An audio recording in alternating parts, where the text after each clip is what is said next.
Hey everybody, how's it going? I'm Chase Jarvis. Welcome to Creative Live, and specifically our series called 30 Days of Genius. In this series, I'm talking to the top creatives, entrepreneurs, thinkers, and I'm extracting all kinds of value from their brain and sharing it with you, actionable insights that help you live a better career, hobby, and life. If you're new to this series, check out creativelive.com/30, the number 30 days of genius. You press that button there to sign up, and we will put amazing little nuggets from these interviews with the world's top folks in your inbox every morning for that dose of inspiration and knowledge. Whew. Our next guest has been a friend for some time now, extremely talented, insightful. He talked about all the things we're talking about today years and years before anybody else I know. He's a digital anthropologist, which to me that's like, he's the author of the book WTF, What's the Future of Business? And he's also got a new book out called X, which is about experience and experience design. My good friend on the show today, Mr. Brian Solis.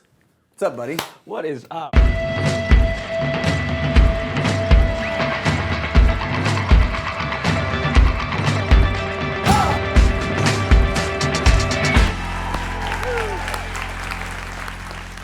love you. Brian, you made it. South by Southwest, thanks a lot, bud. Appreciate you joining us. Oh my gosh, the pleasure is all mine. Come on. Anytime to see you. Come on. I know we travel the world and we're always like, South by Southwest, you're a maniac here. I am. You're speaking, you're hosting a lounge, you got a keynote tomorrow. Thank you for work.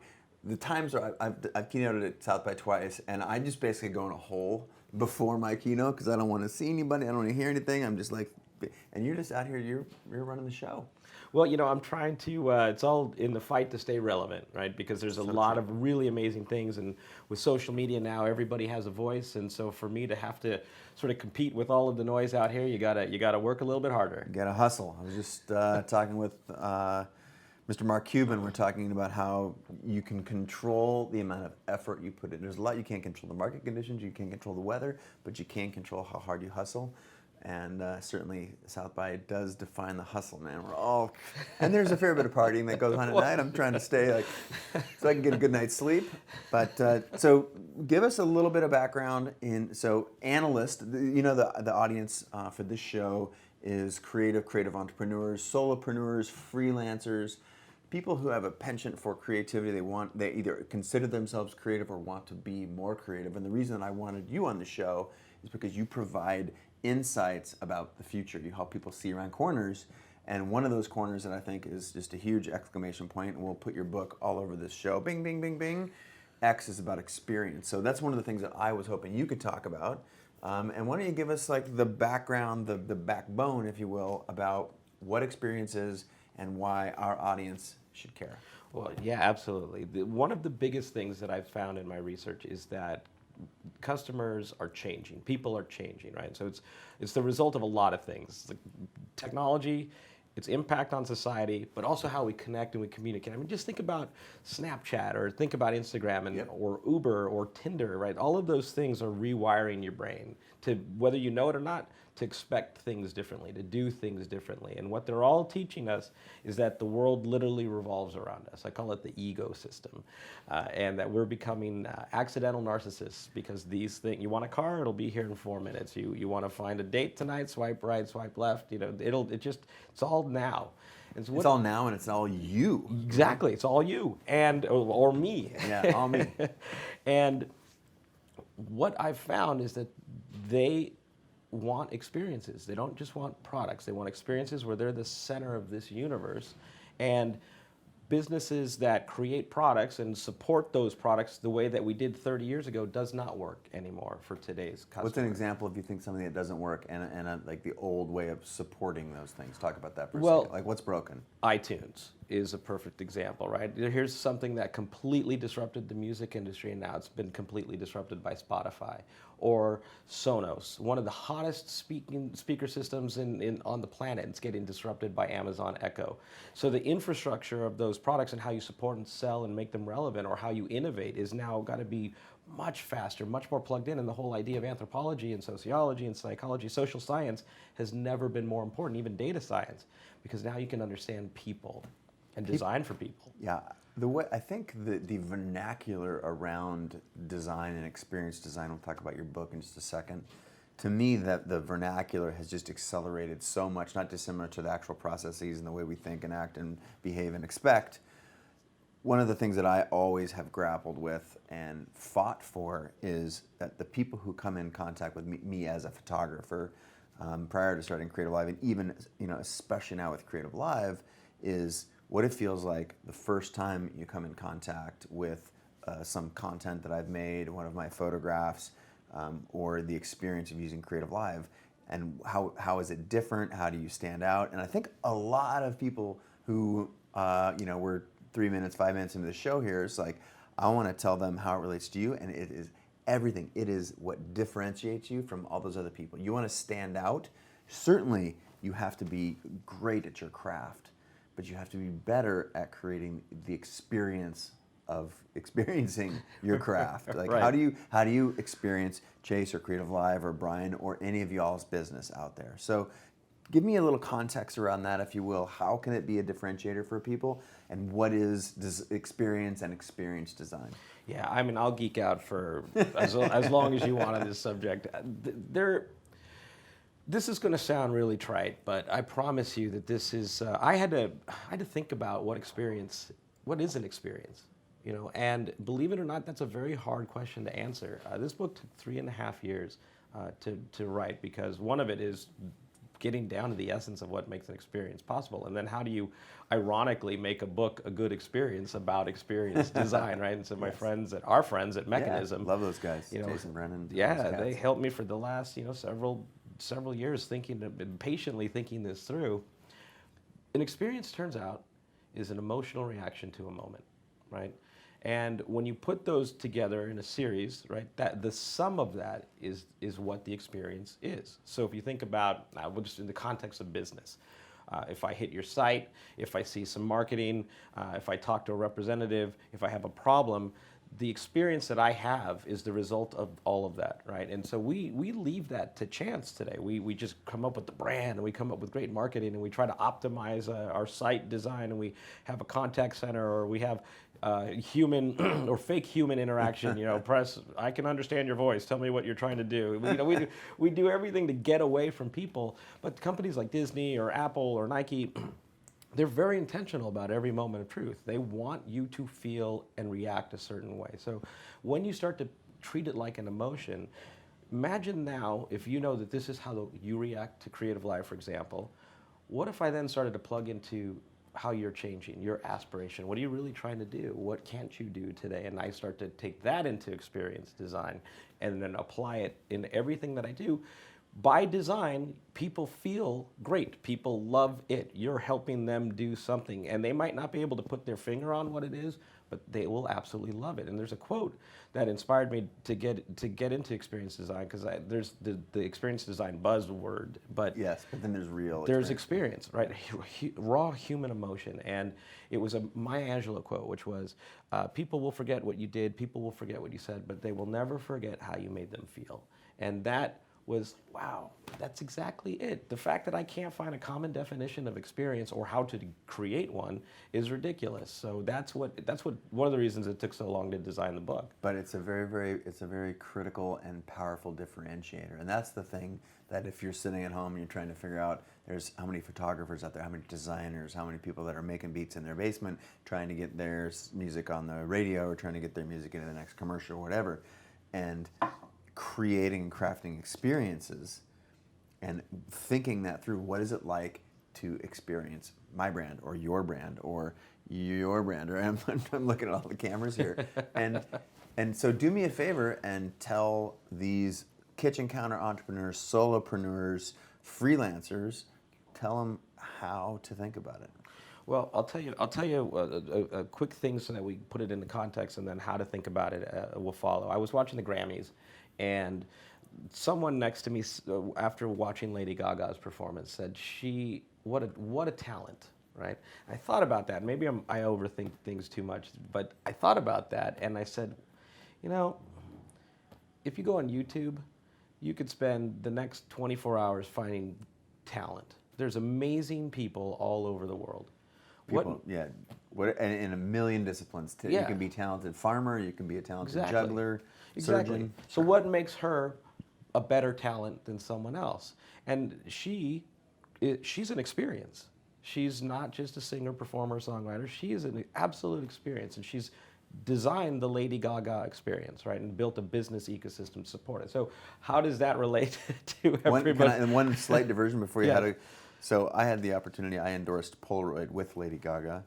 I was the face of the brand for the photography world, the global photography community, and she was the pop culture side. Wow. And so I got to spend some time with her ideas, and alongside her in press releases and photos and things like that. And the experience of being with her, as in like sitting there, was measurable. It was palpable. It was a Wow. thing.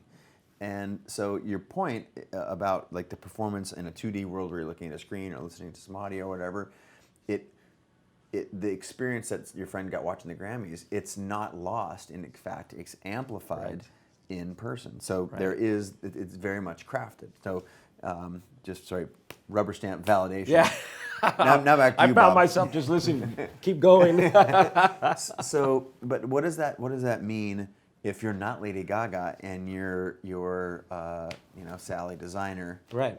Absolutely. in Middle America or Southern Italy or whatever? Like, how should the folks at home be thinking about this? You have to think about it this way. What do you do very well? Right? What do you do better than anybody else? And now turn that into a whole ecosystem of how you talk about you, how you present you, how you follow up after you've delivered something. All of the things are sort of opportunities to create magic, right? And so then before you even get there, it's this. What do you want somebody to feel after they're done with you in every moment of truth, right? So I'll use myself as an example. I hired a storyboard artist from Pixar. His name is Nicholas Sung, and he helped me through a storyboarding process better understand who I was really trying to reach, what's a day in the life of their world, what I could do to have an impact in their world. And it made me, I wish I did it before I started writing the book, because then after I did it, I had to rewrite the book. It could have saved me weeks, months. Years. Yeah, years. And he brought to life the idea of what a relationship really means, right? I thought about it. This is my 7th book. I naturally came to it as, I'm an expert. I have something to share with you. Let me write it. I hope it's going to be amazing. But then he helped me see this. It's not just about the book. It's about the problems someone has trying to figure out how to be more successful, or how to increase their business, or how to build better relationships with their customers. And when you see the world outside of that, then you can say, this is the role I'm going to play in it. I'm a director, I'm an orchestrator, I'm a conductor. All of these things then now become intentional in all of the work you do, right? It gives it a purpose, it gives it a role, it gives it context, it gives it the connectability. So that's, for me as an author, it changed how I market the book, it changed how I design the book. And I'll give you one last example. It wasn't just good enough to understand who the customer was. It wasn't just good enough to figure out my Lady Gaga experience for all of this. Turns out that when you look at people and their aspirations and how they make decisions and what inspires them, what doesn't inspire them, what's relevant to them, it gives you a gift of empathy, right? And empathy is what unlocks a whole new level of perspective. I had to believe that people look at their phones so much. It's 1,500 times a week. It's about on average 177 minutes a day. That with every pinch, zoom, swipe, that has to be reprogramming your brain. So what I'm asking you to do, and I did the same thing, is I studied people, right, and thought, well, what could a book be today? Knowing that your brain is different. How are you learning? What are you sharing? What do you retain, right? Because you can't create an experience just by following what everybody else does, right? That's where we get into trouble. Turns out it turns out that our attention span, I'll give you a teenager. 60 seconds is how long they can focus before they reach for their phone while they're doing homework. It's crazy. And if you have to engage people that way, then I'm not going to be able to write long sentences and traditional chapters. So we wireframed the book to be an app. It's amazing. It's the size of an iPad Air. There's no table of contents. Turns out that that doesn't necessarily work as well as it used to. The idea of a chapter is now completely different. There's a certain amount of sentences that you could string together before you need a white space break, to keep you wanting to turn the pages. Anyway, so I share this with you because I too had to learn a little bit more than it's not good enough to be good enough, or it's not good enough to be the best. You have to now understand the impact that you want to have and the role you want to play in someone's life, and then who that person is, and design for all of it. And it's so inspiring. It's so inspiring. That's the thing that when I'm putting looking at my own problems and challenges with my personal brand, with the CreativeLive brand especially, and knowing that my friends, my community, my fans, anyone who is going to come in contact with either of those things, I look at that as like, oh my gosh, there's so much opportunity. Can I bring up an example, and it's I think some people are going to recognize it might be a tad outdated. I'm going to call it out though, and that's the safety video from Virgin. Oh yeah. Mm-hmm. So Virgin, when this is a number of years ago, 5 years ago when Virgin America, 5 to 8 years ago, Virgin America launched, whenever that was, and their safety video was just flush with. It was beautifully shot. It was interesting. It was funny. It was an area that nobody believed innovation was possible. And the sweet irony is that it's in those cracks where you can stick a wedge in and make an experience. Because it's where people don't expect it, where there's an opportunity to thrive. If you're trying to compete with people on fuel prices or just price alone, or how fluffy is the pillow, or like all those things are things that the airline, amen, the airlines have fought around for years and years, but it was thought that was untouchable until Virgin pushed it. And now, we're years later, and everyone's trying to be cutesy, and there are some with better or more or less success than others.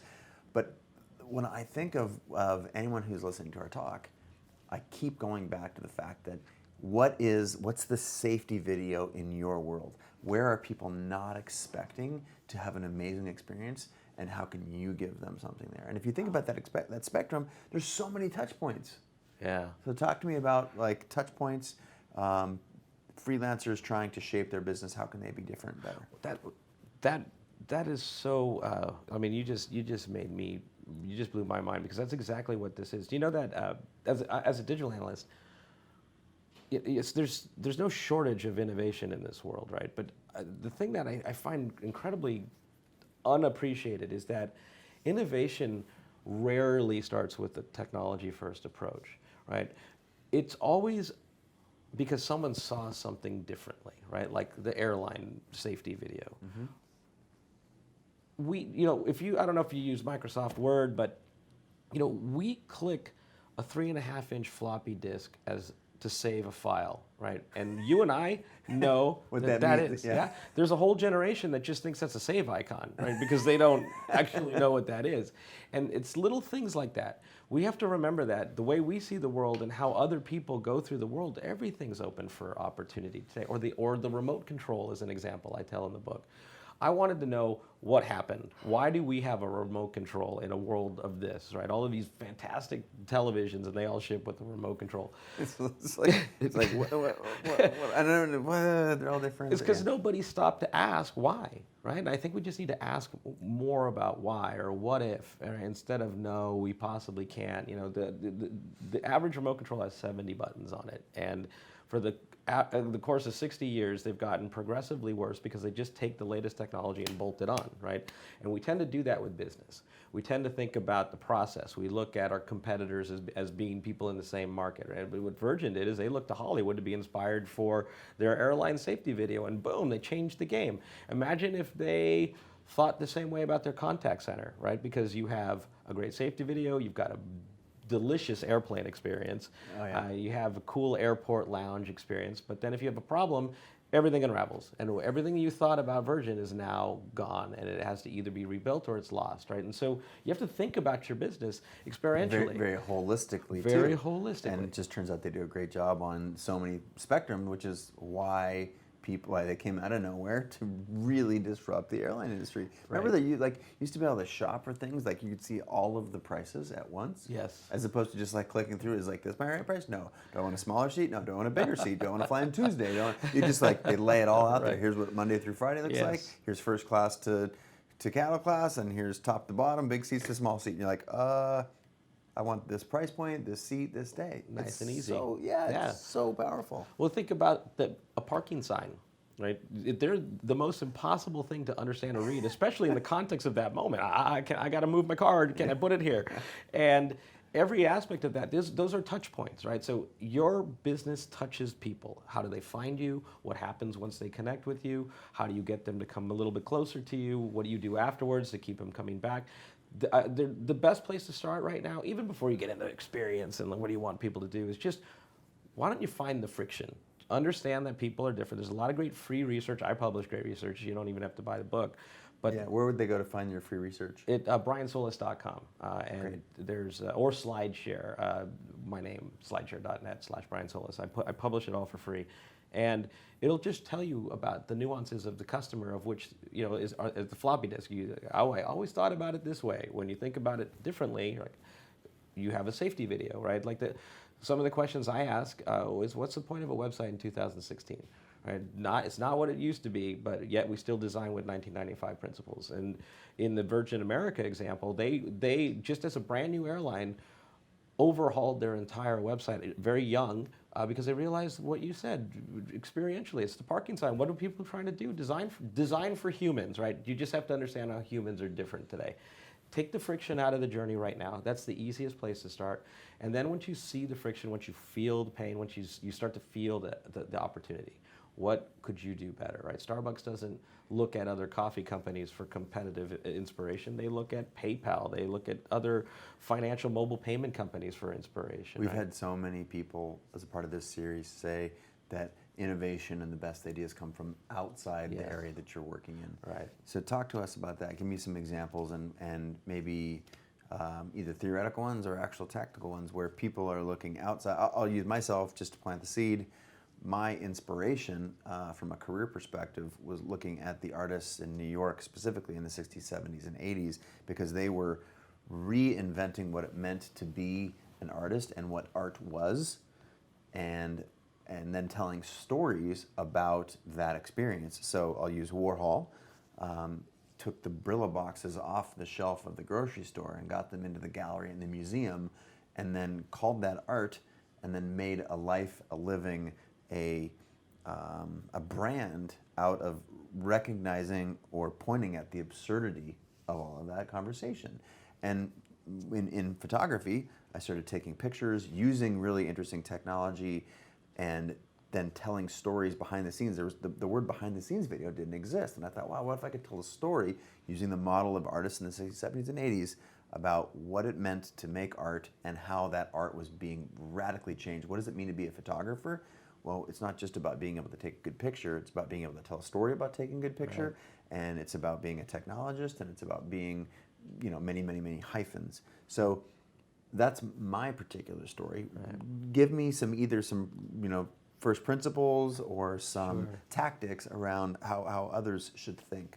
Well, it starts by not taking anything for granted. It's very hard to do. A good friend of mine, Chris Hero, said once, one of the problems that we have with creativity today, with so much innovation, is that we're taking it and we're building on legacy thinking, right? When in fact we have to remember that we live in a world where a magazine is an iPad that doesn't work, right? And everything's counterintuitive. And so I open There's up. There's going to be so many tweetable things out of this conversation.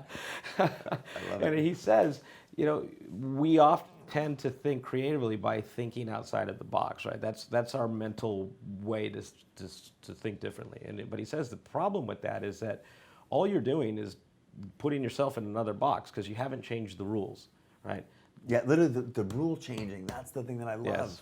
Yes, you have to change the rules, and you have to feel confident enough to change the rules, that you're going to be okay. Because once you start to move into this direction, and same for me, I'm not going to lie. I mean, learn how to rewrite sentences and design a book from scratch, and basically, you think you've made your career on all of your past successes. And I wanted to quit. I wanted to quit 1,000 times in this process because I didn't feel like I could do it. It was so hard. Right? It's so debilitating. But it was also the journey you had to go through in order to see and do things differently. And now I look back in it with what a gift I gave to myself, right? It's like I went to school for the new economy. And that's what we just have to feel okay that we're going to step outside of our norms, but that's where innovation starts. That's where all the magic happens. The pain, my biggest pains were very early on, trying to understand if that was okay in this established, the art world is very, very established, the way that photographers and directors have been hired for years and years. You always had to have an agent. And so I did that. And then I believed that there was a better way. And this is sort of like telling stories about the work that you're doing in a world where there was no such thing as behind the scenes videos. And what I found is that early on I was very much vilified. And so this thing that I had confidence in, when I started putting out this, like, here's me shooting some Nike campaign or working with some Apple campaign or whatever, telling stories about that, people would attack me because they believed that I was sharing secrets, other photographers in my industry, for example. Yeah. And at CreativeLive, we took that same approach. Like, what does education look like? Well, what are the first principles that work great? How can we lift and stamp those and try and rethink everything else? Right. And all of the other things, like providing access to the world's top experts for free. Mm-hmm. Think other education companies are like, oh my God, these guys are screwed. They're going to go out of business tomorrow because they've got this freemium business where you can come and watch our education 24/7. Just turns out that we have now millions and millions of people who love what it is that we do. And at each of those experiences that I've had, people were throwing tomatoes at us until they figured out that we were onto something, and then they were trying to get jobs from right. us. And what I really respect is you calling out the fear and the pain, and talk. Pretend you're talking to the audience when you're talking to me, and tell them why they shouldn't be afraid. That's where innovation happens. I'm a little bit older than a lot of the young entrepreneurs out there, and it took me a really long time to realize that I could have enough strength to just challenge convention, right? I grew up, just every aspect of life, you do what you're told. You finish your plate, you follow these rules, you sit a certain way, you do a certain thing, and I always felt afraid to do something different, even though it never felt right. The things that you were doing. Yeah, the things I was doing, and so I had a good trust network and a good support network, and I needed to talk through ideas, and there was validation and good friends. We all have great friends, and they will be there for you no matter what happens. But no one achieves greatness by not completely exposing themselves, and that's the hardest part. Fear is the hardest part. But I'll just give you one thing that I think everybody should think about. I'll use myself as an example. I guarantee you, and this happened with WTF too, because I did a lot of experimentations in design. Everybody is going to look at me as the guy who, we should have a designed book just like that because that's so cool. That's the new trend. And I'm the one who had to convince a publisher to make an investment in a whole new infrastructure and supply chain, right? And a new way to approach design. So I went and did all the hard work. And so they're going to look at me and just say, Brian paved the trail. I want my book to look like that too. The problem is that they're going to look at me as a traditional competitor, and they're not going to rethink what the experience of the book should be. They're just going to think that design is not the answer, right? All the while, what really made that book an experience was because I was looking at technology. My competitors were Tinder and Uber. My competitors were Apple. My competitors were all kinds of really cool products that are changing the game in every industry.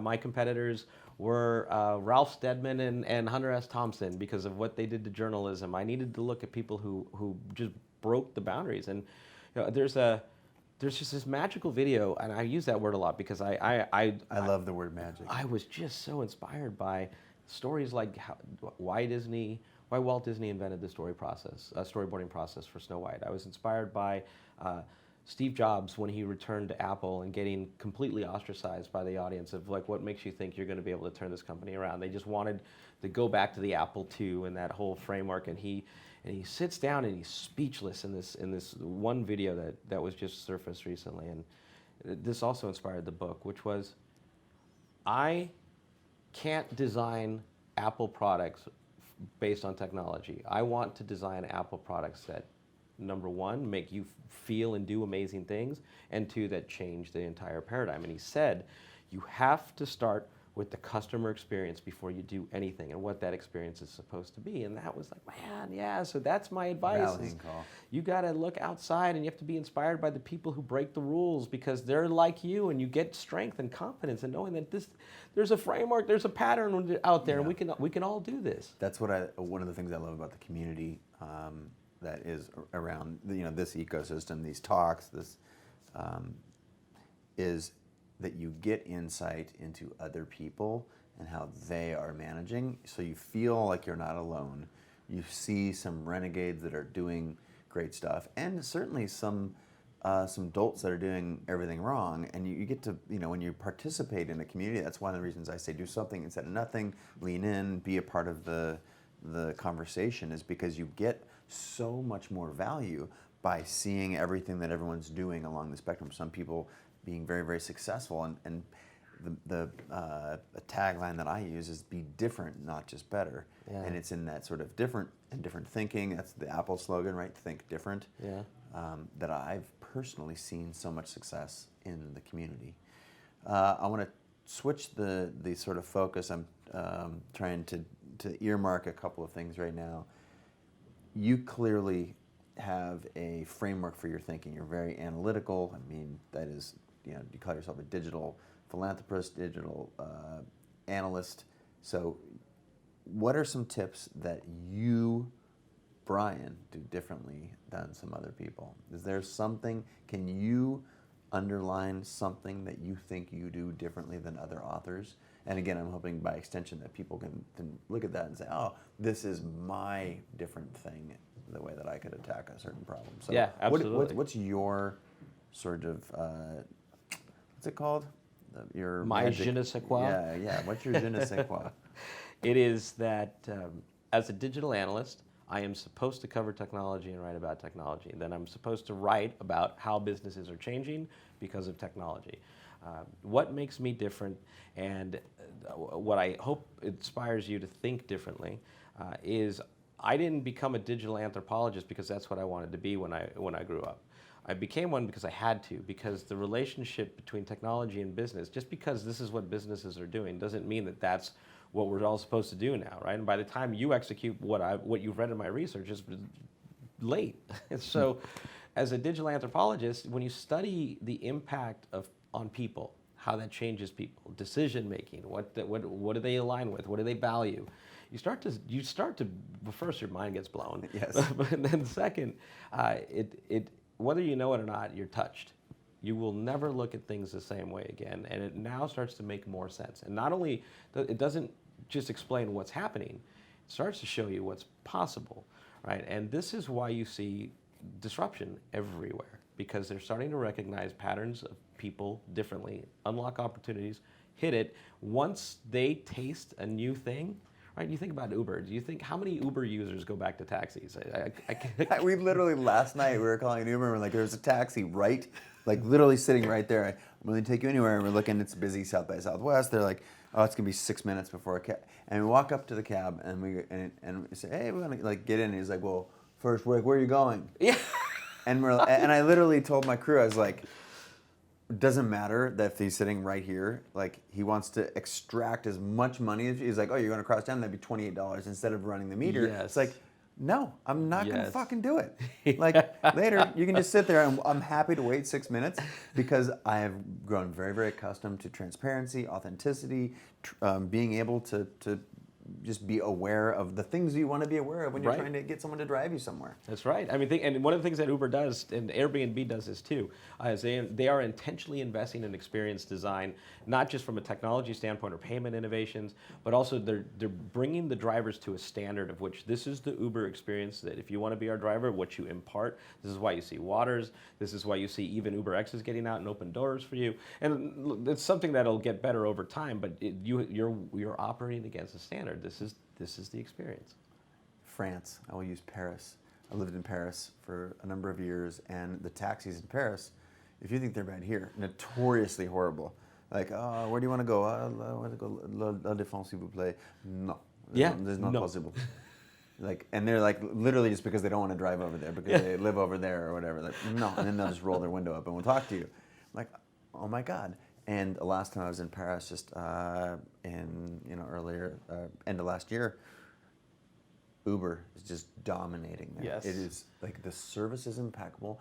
People pull up, they get out, they open the, I mean, it was like, wait a minute. Then this happened in the space of a year. Yes. Like total transformation, and that experience stands out so much because it's so different. And all the other taxis, they're literally rioting. The taxi drivers are rioting because Uber is taking their business. But when you have the experience of using an Uber in Paris and you have the experience of using a Parisian taxi, it is worlds apart. This is true for any disruption, which is, I think, the thing that I hope that people get from this conversation is that I can literally try anything new as long as it's purposeful, right?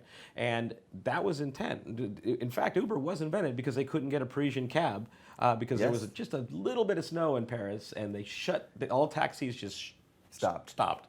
And it was ridiculous. So we were stranded, and that's the story of how they were able to, well, why doesn't this exist, right? But here's the thing. Taxi drivers rioting in London and Paris and around the world, that's how business reacts to disruption, rather than, we could have good idea. Yeah, we could just have done this. Right. We could have been Who says better. good idea? Nobody at first. Right? Because this is a quote I often share, which is, but this is the way we've always done it, said no successful entrepreneur ever, right? And then look at Tesla, right? They want to sell direct to consumers. The industry freaks out and dealerships file motions to ban direct car sales because of franchise laws. And Elon Musk saying, but I don't want to have a franchise. I want to be able to sell direct. Why is that up to you? And it's the idea that all of this disruption happens because of preferences, that behavior change, right? The idea that you can trust a stranger to come to you via an app today is not an accident. It's all by design. It's all by design. We are dangerously close to out of time. I know your time is very precious and you've been generous with it. I want to ask a few very pointed questions on a rapid fire basis here. All right, let's go. What's something about you that people wouldn't, or people that would be very surprised and they don't know right now? The real thing that drives my innovation is philosophy. I am always thinking about why, the relationship to what if, am I good enough, how could I be different? I love to think and talk. What's one thing that you were really dubious of that everyone else is in favor of? Oh my goodness, I had to study for that one. Or not everyone, I don't want to be so, superlative in contact there. Like what's something that you generally are wary of that everyone's like, oh yeah, obviously? Management infrastructures at companies. And the same management infrastructure of education system, the same management infrastructure of government. I am incredibly dubious of people making decisions on my behalf that have no fucking clue what the future looks like or what it could be. That's powerful. How important is lifelong learning? I tell people that I am just a student, and it's humbling. It's lifelong. The education system, does it work? If I had to redesign the book to work, promise you we can redesign education. Yeah. Do you believe that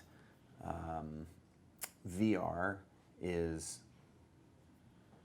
how soon will VR be a thing? Is it 6 months, 3 years, 10 years? What's the sort of the curve look like for VR and augmented reality and all that stuff? Okay, so VR, it's a thing right now. It'll be incredibly verticalized as it moves across the bell curve. You're probably 3 years, right? It's going to go vertical. It's going to go gaming. It's going to go. I mean, you see AR.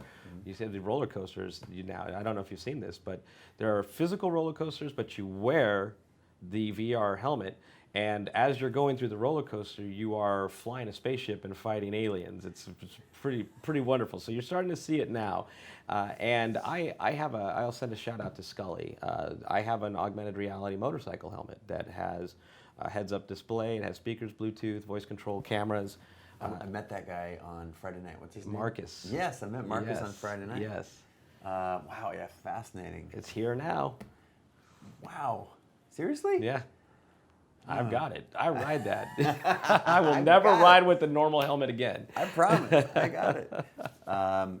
2 more. Do you have any routines or things that you feel like help give you an edge, like something you can point to?